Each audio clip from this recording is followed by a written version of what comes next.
Welcome to the Real Comic Heroes Podcast.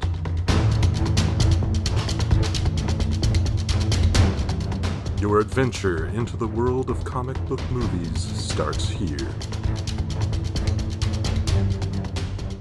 Greetings, citizens, and welcome to another adventure of the Real Comic Heroes Podcast. My name's Travis. And I'm Patrick. And back for some more characters. Yeah, Can't wait. Possibly our first recording of the... No, our Crow episode will come out before this one in the new year. Oh, okay. But either way... Crow's going to ring in the new year? Yeah. That's fitting. Yeah, right. The death of 2020. Yep. The death of the Crow. I got it. Yeah. Yeah, that means the end of, suffering. So, hey. That's fitting. It's time for rebirth. Yeah. Yeah. Vengeance will be ours. That's right. It's time to take ours back. Although I did see something funny. I think it was something Jess was watching. It said, if you thought 2020 was bad, wait until it can drink. 2021's here. Nice. So, we'll see. Yeah. Well, shall we ring in the shit show of a year with some characters? Heck yeah. All right. We need some heroes. Yeah, we need a hero. Was that Tina Turner? I think so. I'm not going to sing that. No. We need a hero. Sorry. You couldn't resist. God. That's the only part I really know, though. Yeah. So how about we start with number 27 of the top 100 IGN comic book heroes. And number 27, the Punisher. Not quite a hero, but... Well, he's a complicated one, right? Yeah. Nice. Is he considered an anti-hero? Yeah. Okay. Yeah. Oh, here we go. The first sentence. Superheroes don't kill. The Punisher is no superhero. Nice. So he's in line with Deadpool then. Kinda, yeah. Because Deadpool's more of a mercenary, but yeah, he'll still kill for sure. Yeah. And he has troubles with the X-Men, at least in the movies. Yeah. That big Russian metal guy doesn't. He gets disappointed by Deadpool a lot. Yeah. So Punisher. Yeah. Guy with a skull shirt, also known to me as if I see somebody wearing that, I'm kind of like, okay, are they stable? Right. Yeah, unfortunately that his logo has kind of been adopted by not the best people in the world. I think I'm just that's my own personal thing, because there was a kid in our school that had that, and he was the kind of kid that would let's just say, if it wouldn't be surprising if he was found to be torturing animals or something. Sure. Something wasn't totally right. So that's my association with the Punisher t-shirt. Yeah. I'm a big Punisher fan, as far as the comics go, and most of the movies I think have been pretty good, and I only watched the first season of the Netflix Punisher show. But yeah, first appearance is the Amazing Spider-Man number 129 from February of 1974. That's one of the issues that I was thrilled to add to my collection. I picked up an issue of it at one of the Indiana Comic-Cons that came through here last couple of years ago. So it's kind of a crown jewel kind of thing. Oh, okay. Is it a fairly rare, or is it just one you've always wanted? Because it's the first appearance of the Punisher, it's just one of those, and they didn't know then that the character was going to go on to be an important character on his own. So it's anytime that there's a first appearance, it's usually sought after if the character that first appears is, goes on to become something. But yeah, I can't remember when I got into Punisher. Probably in the mid 2000s.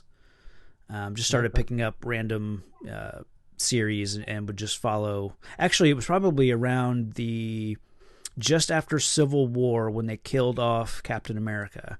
There was a Punisher series running at that time, and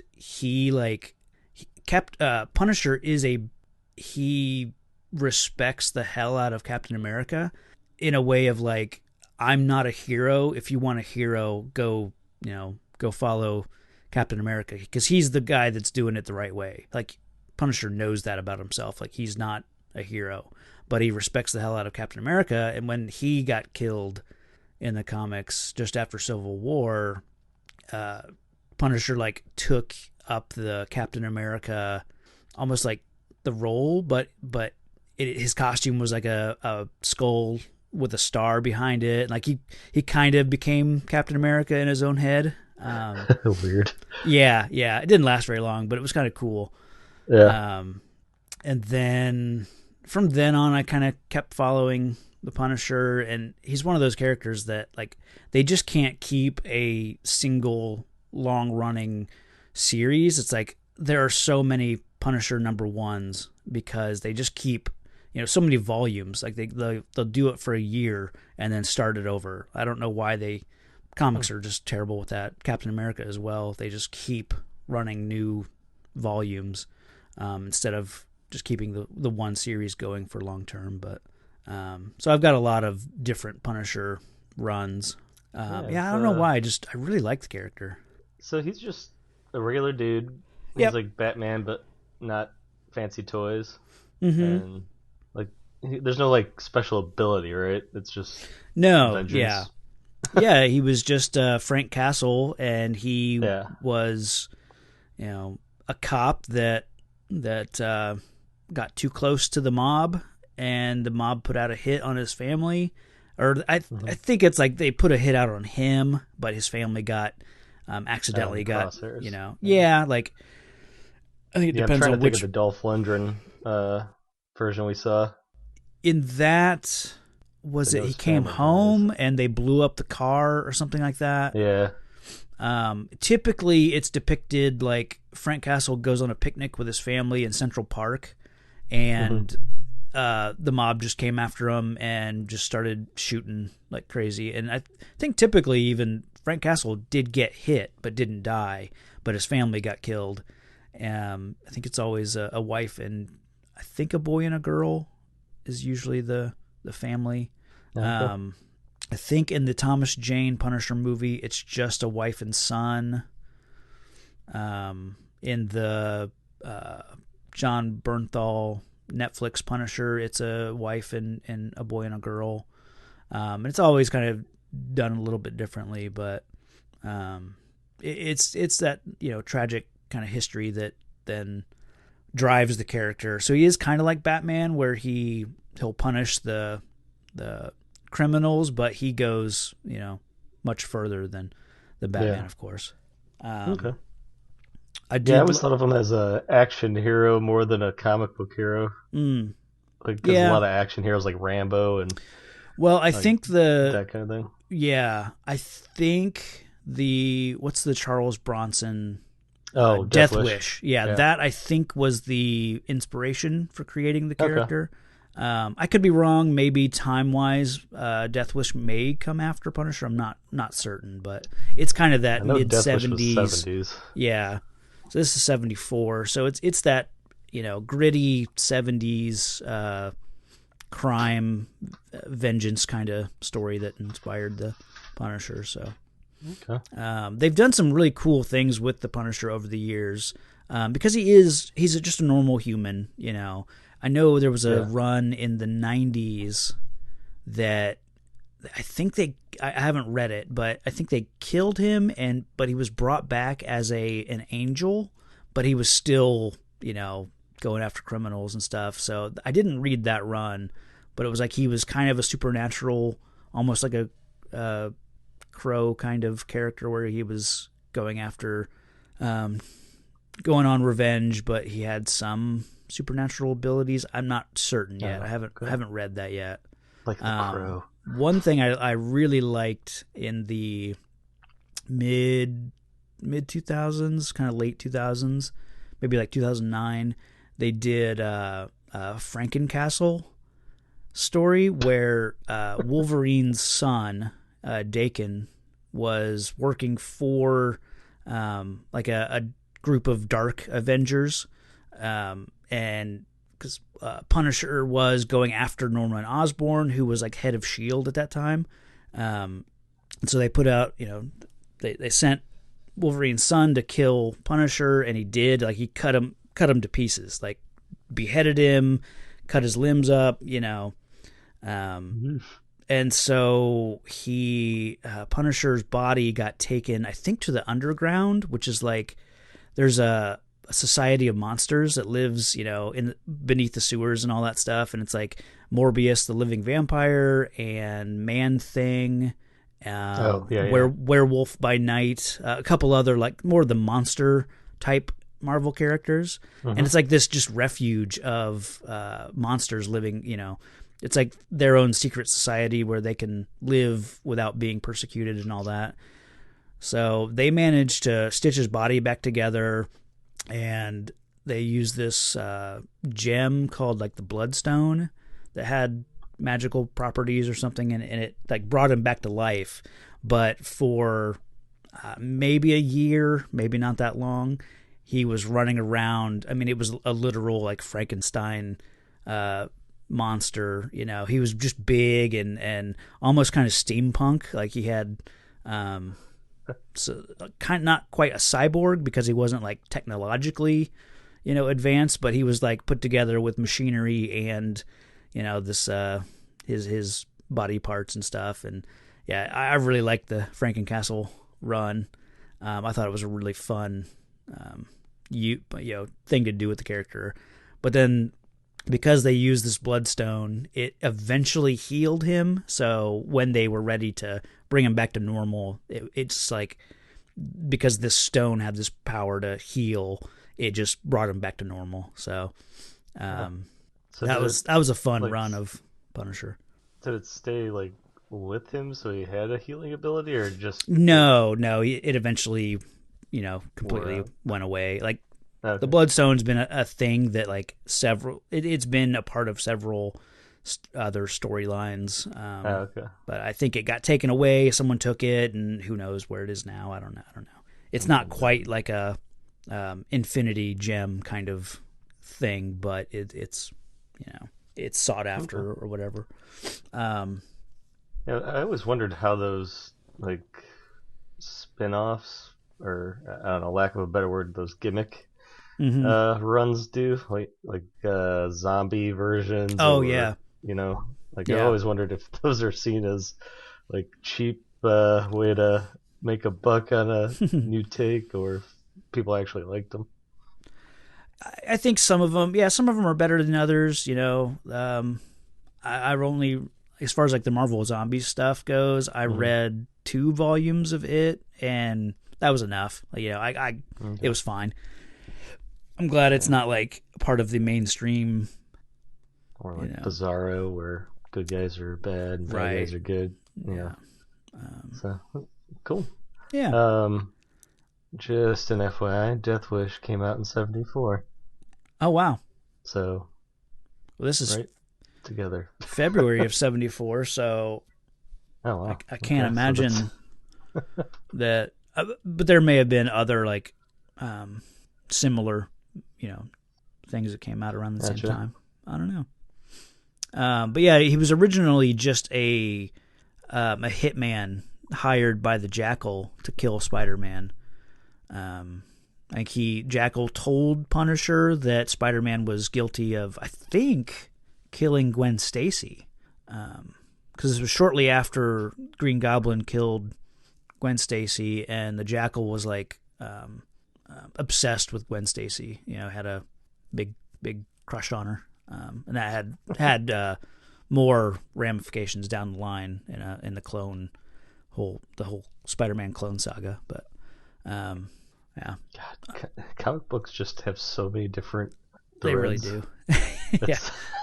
Yeah, I don't know how anyone gets into it. Like, it's unfathomable to like try to get my head around. Yeah, like But I mean, it happens because like some of these comics have been around since like the 30s and whatnot. Yeah. Well, and that's why sometimes every so many years they kind of have to reboot things. Sometimes it's a soft reboot, sometimes it's like we're not going to rewrite everything, but here's a good jumping on point where we'll kind of reset some things. I'm glad most of the Marvel timeline is one consistent, one long-term timeline, whereas like DC is rebooted 3 times, I think, two or 3 times. So yeah, there's a lot of history to read, but you can generally find an entry point. Punisher's usually pretty consistent though. He's a guy who's just going to kill as many criminals as possible. Sure. Sometimes it's just taking on the mafia or the mob. Sometimes it's there was a decent run again in the mid, like late, maybe 2010s, where he just went after supervillains, like kind of low level supervillains. There's a really cool issue where he just blew up this the bar with no name, which is a refuge for supervillains. Like you could go there and no one's allowed to use weapons on each other. It's just a hangout for villains, and Punisher found out where the bar was and just blew the hell out of the place. But the last, we haven't done the. Oh, sorry. Go ahead. I was gonna say I know we haven't done this in a while, but I was trying to think of somebody that could play the character. Oh yeah. And the first thing that just popped in my head, and it's probably because of his portrayal in Guardians, is that Batista guy. Oh, okay. Because Drex is kind of like that, where his family's destroyed and he's out for vengeance. That's probably why it popped in. Sure. But I could see him kind of being a cool... That'd be an interesting, Punisher. I mean, he doesn't have hair, but I don't think he has to have hair. Yeah. But I could see him kind of, because he's, physically got, what it takes. And, I don't know, he's got like a kind of a way about him that could be seen as mysterious, I guess, I could see. Sure. Just like aloof, kind of. Yeah. Imagine the Punisher being. Mm-hmm. Honestly, out of all the Punisher stuff I've read, it's weird because we've had Dolph Lundgren, there was Thomas Jane, Ray Stevenson in Punisher Warzone, and then John Bernthal. And I almost think that Dolph Lundgren almost nails the quietness of Frank Castle. Like he's not someone who's going to be chatty. But then I think as far as the look goes, I think Ray Stevenson actually looks the part the best. I would almost like to see a John Hamm, because he's been thrown around for years as far as he was never cast as Superman, he was never cast as Batman. He just kind of missed the window of getting cast in a comic book movie. He's got to be in his 50s. Yeah, and I'm okay with an older, older Punisher. Frank Castle. I don't think he has to be in his 30s. Because I think he needs to be a character you can believe has history, maybe military history, maybe 20 years as a cop or whatever. Like sometimes he's a military guy, sometimes he's just a cop, sometimes he's both. I know John Hamm's kind of an easy go-to as far as casting for comic book movies, but he's kind of fallen off the radar though. Yeah. Like I honestly can't think of the last thing I've seen him in. I know was it the town he was in? Yeah, I think he's been in some things since then. Baby Driver. Oh yeah, that's what I was trying to think of. Okay. But yeah, I haven't seen him like lead anything. Yeah. So that would be interesting though. Because I know his character on Mad Men had some darkness in him. Right. So yeah, I could definitely see that. Yeah. Nice. I'd like to see the Netflix stuff get rolled into the MCU. There's rumors that Daredevil is going to be part of the Spider-Man, this growing list of Spider-Man madness that they're putting together. Like they've cast most of the characters from previous Spider-Man movies to be in the new Spider-Man movie, because it's got like Doctor Strange universe Oh, blending and things like that. So there's talk of bringing Daredevil over from I don't know if that'll happen or not, but if that doorway kind of gets open, then I'd love to see the Netflix version of Punisher in the MCU. I think he'd be fine, but you have to watch that. I haven't seen it yet. yeah. I still gotta watch season 2 of Daredevil and Luke Cage as well. So Yeah. just never got around to it. It's just it all came Right. out so bang bang Yeah. that I think I got overwhelmed with all of it. Right. But Should we move on from Punisher? Got quite a bit of mileage out of him. let's see who else we got. We're gonna stay in the neighborhood with number 30, and okay, Green Arrow, DC character Green Arrow. So Hawkeye, but green. Yeah. Okay, got it. I always confuse the two, honestly. Oh, really? Yeah, I'm always confused by the bow and arrow guys. I'm like, wait, which one's in DC? Sure. Which one's in the? Yeah, they've Marvel. all got their, Quicksilver and Flash. Yep. Green Arrow and Hawkeye. Green Arrow. Green he's Arrow. a WB show, or he did. Yeah. Yep. Okay. Green Arrow came around first. He goes back Okay. to More Fun Comics number 73 of November 1941. So he's back there in the, he's been around since the early days of like Superman and Batman and all the 30s and 40s characters. But another non-super hero. Yeah. Yeah. See, it says for being an amalgam of Robin Hood and Bruce Wayne, Green Arrow Oliver Queen has made quite a name for himself in the DCU. Because I know, doesn't his like plane get shot down as a kid, and he's like stranded on an island?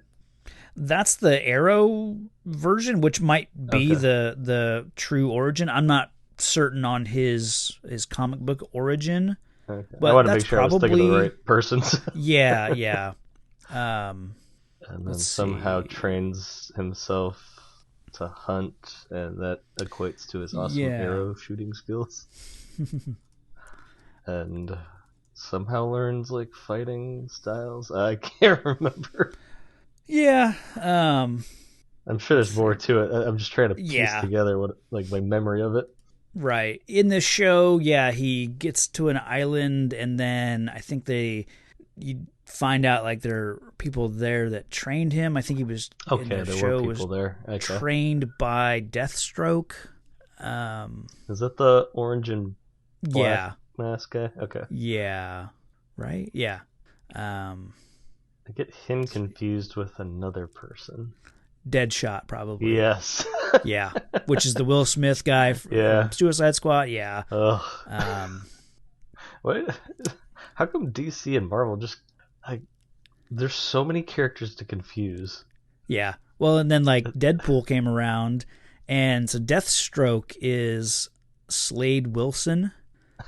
And Jeez. when they created Deadpool, they were like, "We're going to call this guy Wade Wilson." Just a complete, just ripping off the name, basically. Yeah.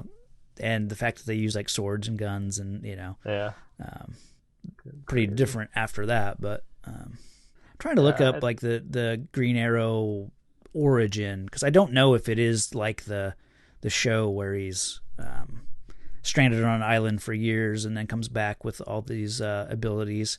I don't know. I could read this Wikipedia, but that would I think take I too just long. like in my head I picture the Justice League version where he's like got blonde hair and a mustache.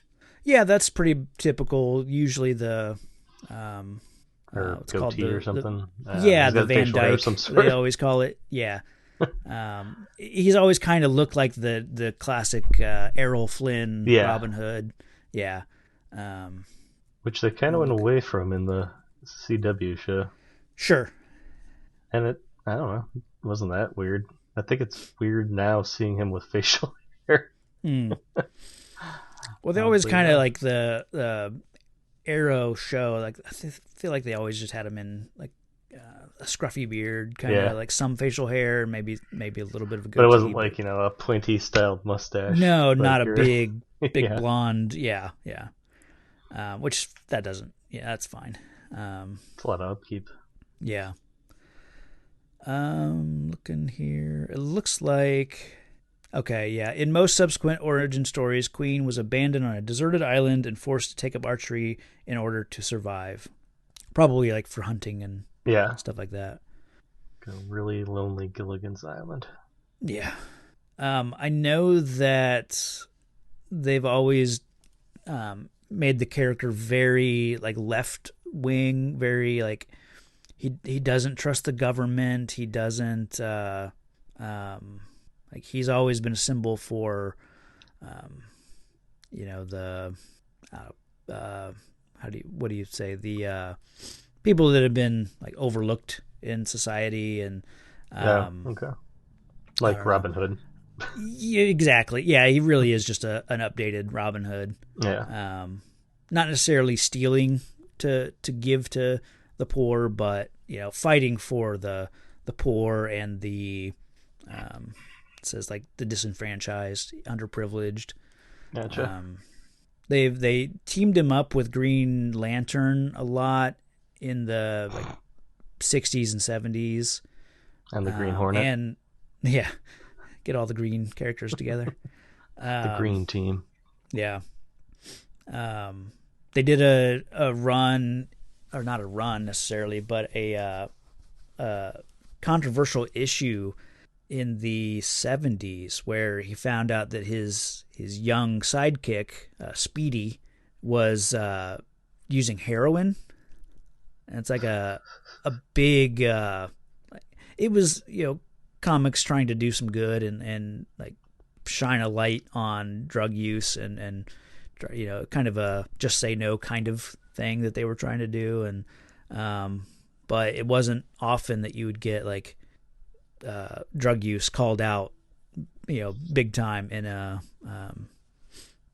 on the cover of a comic. But like the cover of that issue is like Green Arrow and Green Lantern busting in a door, and they find that his partner Speedy is like literally shooting up, has a needle, maybe against his arm. I'm not sure if it's in there, but it's very it's just something like my young sidekick Speedy is a junkie or something like that. Was this in the 80s? Because I know that was big on TV. It was the 70s. Yeah. 70s. Oh, okay. Yeah. But that's cool. Yeah. At least it didn't go like he was on speed or something. Right. I'm so excited. I guess today it would be like meth. Yeah, or oxy or opioids or Yeah. I'm surprised they don't do that more often. Yeah. Like I feel like nobody just everyone's just like, yeah, it happens. Nobody says anything anymore. Yeah, I don't know that comics are like the go-to platform anymore to like teach kids about. I just mean anything. Like there's no a very special episode. Oh yeah. I feel like there's like there's some stuff on like social issues, but I think drugs got left behind. Yeah. So that's cool. Yeah. Speedy's a junkie, and they need to help him out. Right. I'm sure it was. Speedy. Is he like red? Yeah. Outfit? Yeah. Okay. I think he becomes the Red Arrow. Okay. Definitely, they used him in the Arrow CW show. I think he even called his little sister, like her nickname was Speedy. But then they kind of blended, like, I think everybody in that show ended up becoming a bow and arrow wielding hero. Because they definitely had a kid, Roy Harper, was Red Arrow, but then I think his sister also kind of took up that role. I don't know. I didn't watch every season of Arrow. Okay. They used Green Arrow pretty well in the Dark Knight Returns, that kind of pivotal Batman story from the 80s. In the big fight against Superman, Batman calls up Oliver Queen, who, because at that point it's set in the future a little bit, and Superman has become the tool of the government, and Batman knows that Oliver Queen has no love for, the government, so Oliver Queen jumps at the chance to help Batman take down Superman, and this is an Oliver Queen that has somehow lost one of his arms, and I he's have seen something significantly older at this point, but he's still able to. He can hold the bow in one hand and draw the string back with his mouth, and he manages to shoot, I think, a kryptonite arrow at the right time, and helps helps Batman arrow, get, if you will, a green arrow. Yeah. I think I've seen something like that. Was there like an animated? Yeah. Okay. Yeah, there was a 2-part animated Dark Knight Returns movie. Yep. Movies. I was like, I know that. I've seen the one-armed Green Arrow. Yeah. You couldn't get like a cybernetic arm? I mean, isn't he another rich guy? Right. Yeah. That's weird. Just like doing it with his mouth. Yeah. In the 90s, Kevin Smith had a pretty well-regarded Green Arrow run. I think he may have written it for like a year.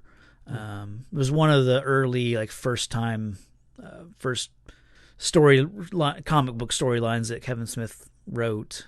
He did that. He did a Daredevil storyline for a little while. I've read it, but it's been a long time. I can't remember what it's all about. Gotcha. As far as his character goes, like, he's kind of originated the use of like trick arrows, a boxing glove arrow, and various other like gadgets in his arrow arsenal. They toyed with a Green Arrow movie. It was going to come out in the mid 2000s. I think it got pushed back because of a writer's strike at some point. Yeah. But it was called Supermax, and it was going to be Green Arrow might get framed for something and ends up in prison in this like super locked down, maximum security prison for supervillains. And it was just going to be a movie about Green Arrow locked up with Lex Luthor, the Joker, like every DC supervillain they were gonna, throw at this guy. But of course that just got pushed back, and it just never happened. But that was something that I was really looking forward to in the mid 2000s, but just never saw the light of day. There might be a script out there. That'd be one of those cool things to get a group of people together and listen to a script read, All right. I'm thinking casting. Okay. And I'm going to say this because I recently watched Robin Hood Men in Tights. Nice. Carrie Elwes. I mean, in the 90s, absolutely. Yeah. Not now, obviously, but yeah. No, yeah. Now would be. No, he would have been. Orlando He would Bloom. have been He's got like bow and arrow experience. Yeah, I could be all right with an Orlando Bloom. Maybe a little. I mean, certainly because of the Legolas, character, like that would have been a typecast. Yeah. I don't know who I'd cast now. And no one's coming to mind. Brad Pitt is the old one-armed version. Yeah. Oh, yeah. That'd be cool. He can get dark. Yeah. Yeah, I don't know. I always think of some. Whenever I think a bow and arrow person, I think somebody smaller.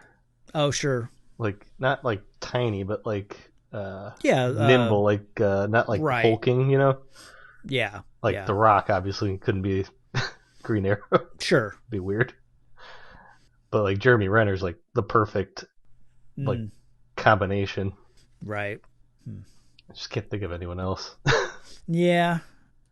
I'm so like out of touch as far as like actors these days. Like I just don't pay attention to any like up and coming younger. Yeah. Let's get somebody from the Disney Channel. Right. Yeah. Whoever's young and up and coming. Yeah. All right. Move on. Yeah. Let's go to number 14. Whoa. Yeah. Okay. 14, Thor. I know him. He's the handyman with the hammer. Right. Has like a home improvement show or something where he just swings a hammer all day. He has a hit song, Hammer Time. Yeah. That's all about Thor, right? Mm-hmm. That's all you need to know. All right, God of Thunder. Yes. And literally stolen from history. Yeah. Yeah. Because he's an actual former deity in Norse mythology. I often wonder how they get away with that. I mean, there's no rights to Thor, It seems like it seems cheap to me for some reason. Okay. Like it's like cheating because somebody did all the legwork. Oh, okay. Yeah. You know what I mean? I guess I know what you mean. They do the same thing with like Hercules is a Marvel character. Yeah. Maybe even a DC character. I think both of them have had a Hercules. But yeah, you're right. Like there's, they just build on the classic mythology. I mean, I know they did that with like the what the heck's that thing called? Percy Jackson. Okay, yeah. Young adult books. Yeah. But they're like playing demigods of those gods. Sure. So it's a little different. This is just straight up like, hey, I read that. Let's take it. Right. I really like Thor, and especially like now that I've been using the digital Marvel Unlimited app to read a bunch of comics. Going back and reading Thor has been a real treat for me. Like I never cared about the older character of Thor. You know, of course, I've really liked the Chris Hemsworth, you know, the stuff they've done with Thor in the movies and stuff. But I never really cared about Thor as a comic book character. Okay. But actually now, having read a bunch of the old stuff, he's become one of my favorite old comics. Like he goes back to Journey into Mystery number 83 from August of 1962, and he was the then classic origin was Dr. Donald Blake goes he's hiking in the I want to say it's like South Asia or something like that. And he hears, I want to say it's like he comes into a clearing and he sees some aliens doing something. He's trying to hide and gets into this cave, and he picks up a stick, and it just happens to, he taps the stick on the ground and gets transformed into Thor. So it's like this stick has magical properties, and the stick is actually the hammer Mjolnir, like in disguise, basically. So once he transforms, it's like he takes the place of Thor, like it's kind of like a body switch kind of thing. Oh, okay. So they don't at that time, they don't show like where does Donald Blake go when Thor appears, but it's a weird, like, are they the same person that gets transformed, or are they just two people that get switched? But like once, so it's not like Hulk. No, it's not exactly like Hulk. And when it's just when Donald Blake is just himself, it's like he has memories of what Thor does. So it's not like it's not, you know, it's not like a split personality thing where one consciousness, you know, doesn't know what the other's doing. Like they're both aware of each other, and they have the like memories of what one souls in one body kind of scenario? Kind of, yeah. It's really weird. It's close they've to Hulk, but what's that? Yeah, but does Banner remember Hulk? So Banner gets he kind of remembers hulking out and stuff, but Hulk doesn't know that he is Banner. Hulk hates Bruce Banner. He hates that he's a weakling. He hates that he's you know, just he hates Bruce Banner, but doesn't know that he is Bruce Banner. So whereas Bruce Banner knows that he turns into the Hulk. At least that's, again, in these, you know, early 60s issues that I'm reading, that's the way it's kind of going. But as far as Thor goes, I like I don't know, I really like the character has like this noble quality. He's always going up against his father, Odin, who just wants him to, you know, be a part of Asgard and he's trying to groom him to be the king someday. But Thor just like he spends enough time on Earth and he gets attached to people like the Avengers and Jane Foster, who he's in love with, but Odin like refuses to allow him to be with Jane Foster because she's mortal. There's a lot of like the one thing I don't care for with these early comics, and Thor is one of the big the ones I guess guilty of it the most, and so is Daredevil. It's that Donald Blake, the human side of him, has like a bum leg. They call him lame, like he's got he walks with a cane, and he's so it's constantly like the one thing that keeps the human Donald Blake from being able to be with Jane Foster, and they're like doctor and nurse, so they work together, and there's a flirtation there all the time. But he's like, how could she ever love someone who's lame like me? Like, as if having a busted leg is like, a reason that someone couldn't be in love with you. And like Daredevil's the same way. Like, how could Karen Page ever love a blind man? So that's one of the biggest problems with these early comics is the like all the love triangles. Like the woman could never love the human because he's so horribly disabled. Same with Cyclops and Jean Grey. Like, how could she ever love someone who's has to wear sunglasses all the time? That's hilarious. It's pretty weak as far as like that's the weakest part of the story writing in those old comics. That's funny. But yeah, I really like Thor. I've been reading a lot of it. There was a good Thor storyline, like big crossover, big event series in the like probably 2005, 2006. It was called Siege, and at the time, something happened. Like Ragnarok happened in Asgard, and so they like Thor. I think Odin was dead, and Thor was now king of Asgard, and he brought Asgard to Earth, and essentially it was this floating city that was above, just above this little town in Oklahoma.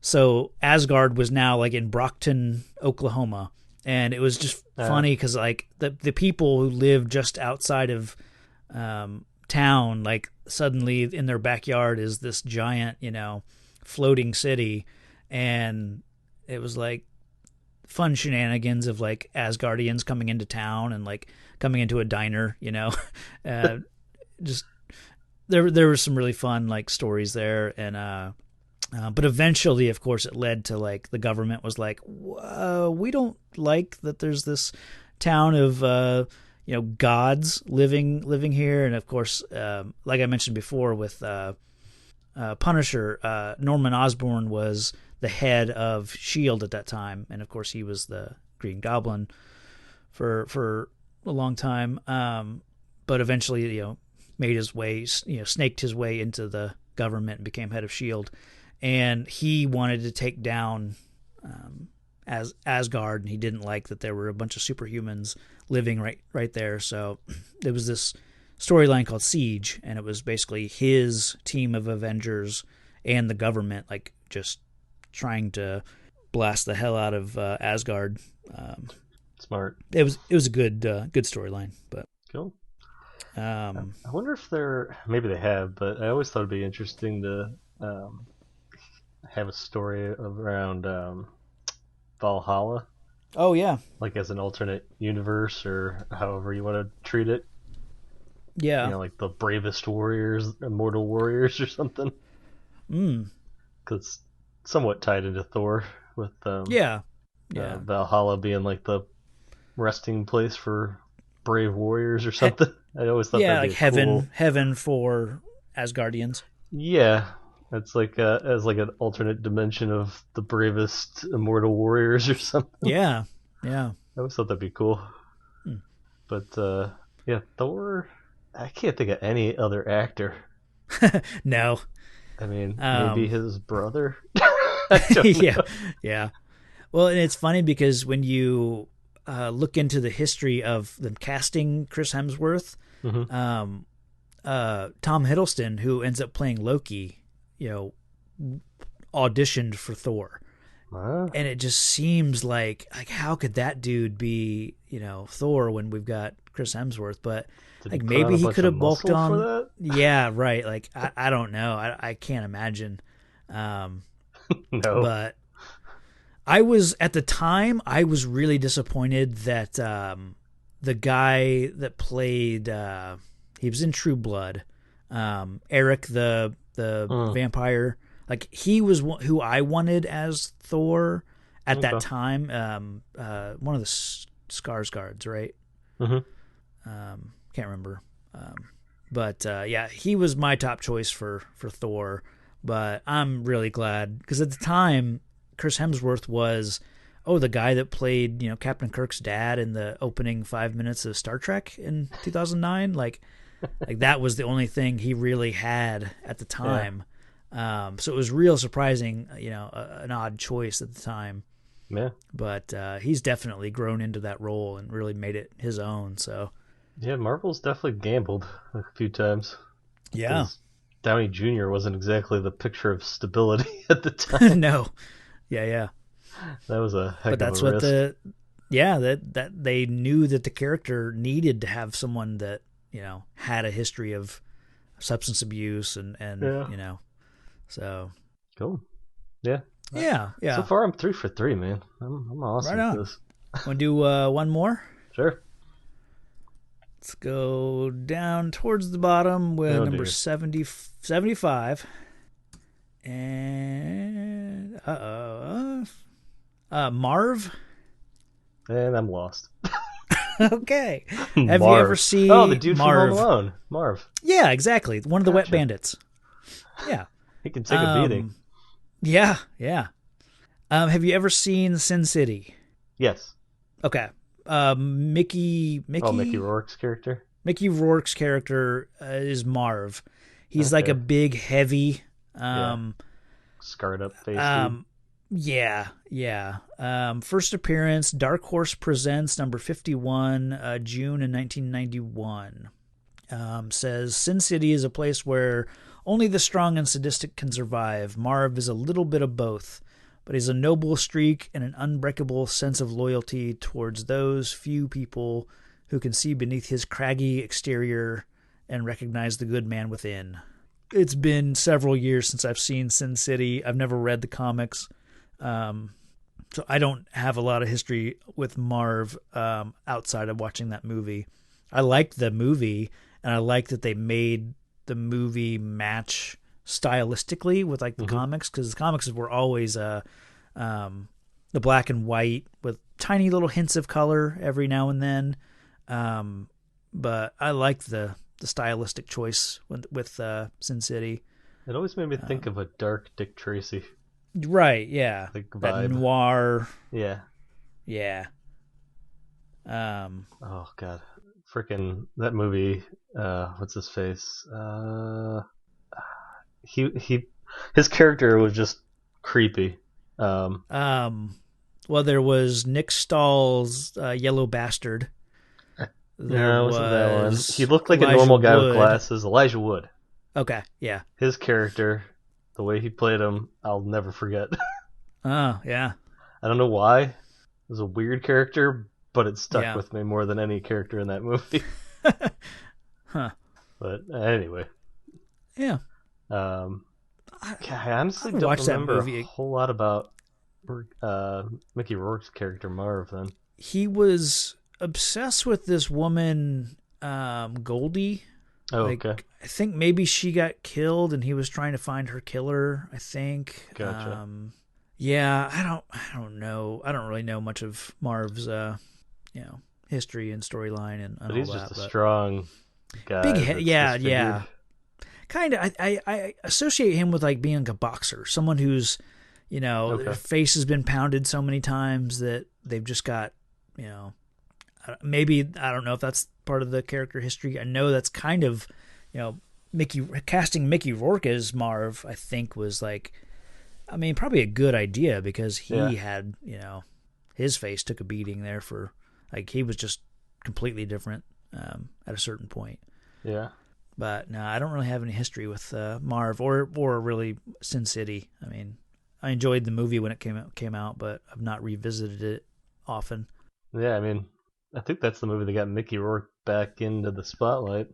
Kinda. It was around the same time as Wrestler Mm-hmm. and then Expendables and then Iron Man 2. It was kind of all around the same. Sin City may have been like 2007, maybe. I feel like Iron Man 2 gets the shaft, but I don't Oh I yeah, don't mind that one. I like that one. I think it's the same thing with like Age of Ultron, where now that I think time has been good to those movies, now that they no longer have to live up to the hype of being, the brand new movie, the sequel Yeah. following the well renowned first one, like it can just live on its own. Yeah, I think they're both totally fine. Because I think for me, 3 kind of is a mystery. I can't remember it. Oh, okay. I like Iron Man 3 a lot. It is kind of the oddball, but Yeah. I like it a Anyway, lot. so Yeah, Marv, Marv. not much to say about him. Not really. Yeah, I'm sure. I'm sure people love Marv or love Sin City, but I don't. I just don't have the history with it. Maybe someday I'll read it, but yeah, I actually knew all of them. yeah, Marv took me a second, but we got there. sure, I didn't know him as Marv. right. I think I knew him as Mickey Rourke. Should we wrap it up there? Sure. Okay. Yeah, the Punisher got a lot of Oh yeah, ink on this episode. yeah. Let's see. We will be back with, if I'm not mistaken, we'll be back with The Shadow. Good old Alec Baldwin. Yeah. Interesting choice with the Shadow, because it's like Alec Baldwin was probably one of the more dashing leading men at the time, Oh yeah. and then they cover his face in shadow and they cloak. Right. It's an interesting choice. I'll give him that. It's probably one of those that we'll see a lot more Alec Baldwin as Lamont Cranston. I watched the trailer, so it's interesting. Okay. I haven't watched it yet. I haven't watched the trailer. I've not seen the movie itself for several years. I think I've only seen it once. So me too. yeah. So it'll be interesting. I can't wait. Yeah. Yeah. So we'll have that to look forward to. But I don't think I have anything else for now. I suppose until then, stay safe out there, citizens. Thanks for listening to the podcast. Find the show on Facebook and Twitter at Real Comic Heroes. All music and audio are the property of their respective creators.